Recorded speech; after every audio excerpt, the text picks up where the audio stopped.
પ્રભુ ઈસુના ગૌરવી નામમાં આજની સવારની પ્રેમી સલામ. જય મસીહ કી. Praise the Lord. હાલેલુયા. સુવાર્તા પ્રગટ કરવી એ દરેક ખ્રિસ્તી વ્યક્તિની ફરજ અને જવાબદારી છે. ઈશ્વરનું પ્રભુનું આહ્વાન છે, શહેરે શહેરે જાઓ, ગામે ગામે જાઓ, આખી સૃષ્ટિને સુવાર્તા પ્રગટ કરો. રોમિયોને પત્ર 1 અધ્યાય 16 ને 17 વચન સંત પાઉલ કહે છે, સુવાર્તા પ્રગટ કરવા માટેની મને હિંમત છે, સુવાર્તા પ્રગટ કરવા માટે મને શરમ નથી, અને સુવાર્તા પ્રગટ કરવા માટે પ્રભુએ મને પસંદ કર્યો છે, મિશનરી તરીકે, સંત તરીકે, સેવક તરીકે.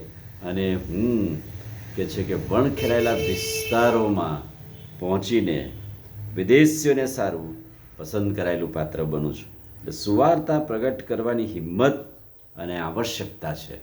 એટલે કે જ્યારે પ્રભુનું વચન આપણે પ્રગટ કરીએ ત્યારે એમાં હિંમત અને શરમ નથી, અને બહુ હિંમતથી આપણે એ કહી શકીએ છીએ. એક હિંમતવાન આત્મવિશ્વાસ, તેમાં સર્વશક્તિમાન ઈશ્વરની એક દૈવી શક્તિ સમાયેલી છે.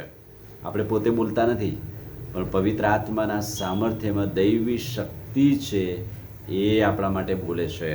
અને એટલે કે આપણે મનોહર ભાષામાં કે શબ્દોમાં નહીં, પણ પવિત્ર આત્માની ભાષામાં સુવાર્તા આપીએ છીએ.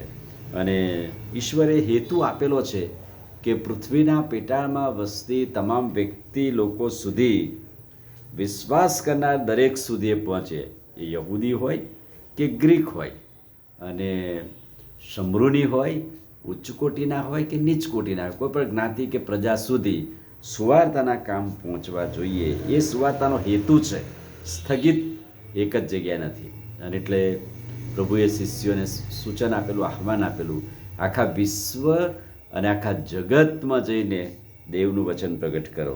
એટલે સુવાર્તા કેવળ શબ્દો નથી, પણ વ્યક્તિના જીવનનો બચાવ છે.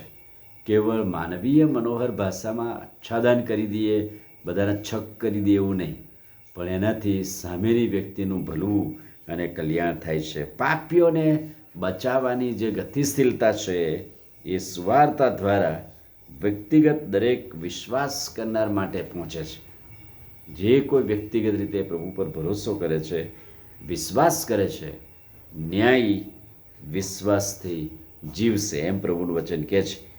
ન્યાયપણાના સિદ્ધાંત અને ખ્રિસ્તી જીવન એ સુવાર્તા દ્વારા પ્રગટ કરવામાં આવે છે. એટલે ન્યાયી માણસ વિશ્વાસથી જીવે છે, નહીં કે કાર્યો દ્વારા. સુવાર્તા પ્રગટ થાય, એ ન્યાયી વ્યક્તિ પ્રભુ પાસે આવે ત્યારે એના કોઈ સારા કૃત્યોથી નહીં, પણ વિશ્વાસથી એ જીવે છે. હબાકુક પ્રબોધકનું પુસ્તક 2 અધ્યાય અને 4 વચન, પાપી વ્યક્તિ વિશ્વાસથી જીવે છે, નહીં કે કાર્યો દ્વારા. સુવાર્તા માણસ માટે એકમાત્ર આશા છે. સુવાર્તા જ એક મહાન મોટી આશા એમાં આપેલી છે. સુવાર્તામાં કોઈ સીમા નથી, કોઈ હદ નથી. જ્હોન વેસ્લી શું કહે છે? આખું વિશ્વ એ મારું સેવા ક્ષેત્ર છે. આખું વિશ્વ એ મારું સુવાર્તા પ્રચાર માટેનું ક્ષેત્ર છે.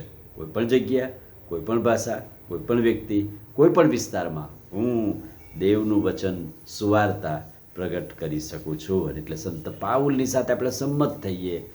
સુવાર્તા વિશે અમને શરમ લાગતી નથી, સુવાર્તા વિશે અમને કોઈ અફસોસ થતો નથી, પણ અમે સુવાર્તા આપવા માટે તેડાયેલા, બંધાયેલા પ્રભુના સેવકો છે. આમીન. પ્રાર્થના કરીએ. ભલા પ્રભુ, આજે સવારે ખાતરીદાયક અદ્ભુત વચનના માટે આભાર.